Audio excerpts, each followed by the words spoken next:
Welcome to creative life. నేను మీ మాధురి ఓంకారం. ఈరోజు నేను మీకు టై అండ్ డై చూపిస్తానండి. ఇక్కడ చూపిస్తున్న డ్రెస్ మెటీరియల్స్ అన్నీ టై అండ్ డై చేసినవే అండి. ఈ టై అండ్ డై విధానం చాలా రకాలు ఉన్నాయండి. ముందుగా మనం తెల్లటి వస్త్రాన్ని తీసుకొని, గంజి ఉండకూడదండి ఆ వస్త్రానికి. ఆ వస్త్రాన్ని ఇక్కడ చూపిస్తున్నట్టుగా టై చేస్తారండి. రకరకాల విధానాల ద్వారా టై చేస్తారండి. ఈ టై చేయటం వల్ల ఏమవుతుందంటే మనకి ఆ టై చేసిన ప్రదేశంలో మనకి రంగు పీల్చుకోకుండా అక్కడ ఒక డిజైన్ అనేది ఏర్పడుతుందండి. దీంట్లో చాలా రకాలు ఉన్నాయండి టినీ నాట్స్, లెహరియా, బండీలు, ఇలా చాలా ట్రిటిక్ ఉందండి. ఇలా చాలా విధానాలు ఉన్నాయి.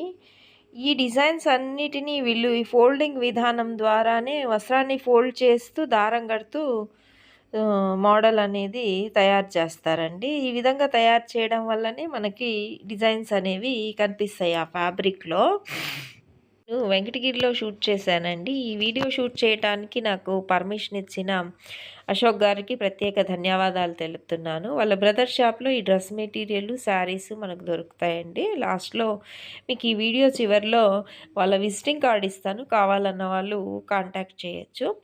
ఇక్కడ మనం వాటర్‌ని బాగా మరిగిస్తారండి. మరిగినప్పుడు దాంట్లో డైని యూజ్ చేస్తారండి. డై వేసి మిక్స్ చేసిన తర్వాత రాక్ సాల్ట్ యాడ్ చేస్తారు. రాక్ సాల్ట్‌కి ఏమంటే రంగును గ్రహించే స్వభావం ఎక్కువగా ఉంటుంది. కాబట్టి రాక్ సాల్ట్ యూజ్ చేస్తారు. మనము ఫస్ట్ టైం వాష్ చేసేటప్పుడు కూడా ఫ్యాబ్రిక్ కలర్ పోకూడదంటే ఏవైనా సరే, ఏ వస్త్రాలైనా సరే మనం ఫస్ట్ టైం వాష్ చేసేటప్పుడు వాష్ చేసేదానికి ముందు మనం కొద్దిగా సాల్ట్ యాడ్ చేసి వాష్ చేసామంటే వస్త్రం యొక్క కలర్‌ని కోల్పోకుండా ఉంటుందండి.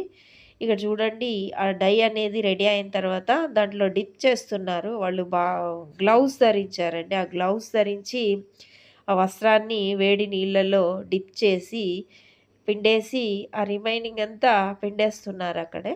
అది డ్రై అయిన తర్వాత ఆ నాట్స్ అన్నీ రిమూవ్ చేస్తారు. నాట్ రిమూవ్ చేసిన తర్వాత మనకి ఎలా ఉంటుంది అనేవి కూడా నేను కొన్ని చూపిస్తానండి. ఇక్కడ వీళ్ళు కొన్ని చున్నీస్‌కి మరియు బాటమ్స్ అంటే పంజాబీ డ్రెస్ యొక్క ప్యాంట్స్‌కి డై చేసి పెట్టున్నారక్కడ. డ్రై చేస్తున్నారు. సో, అక్కడ ఆరవేసినవి కూడా నేను షూట్ చేశాను. ఇవన్నీ అక్కడ డ్రై చేశారండి. గ్రీను, వైటు అవి. ఇదొచ్చేసి సింగిల్ కలర్ అండి. ప్లెయిన్‌గా అంటే మనం బాటమ్‌కి యూజ్ చేసుకోవచ్చు వీటిని. ఇవన్నీ డ్రెస్ మెటీరియల్సు. ఇంకా శారీస్ ఉన్నాయి. ఇవొచ్చేసి బాతిక్ ప్రింట్ అండి. ఇంతకుముందు వీడియోలో నేను బాతిక్ ప్రింట్ గురించి చెప్పాను.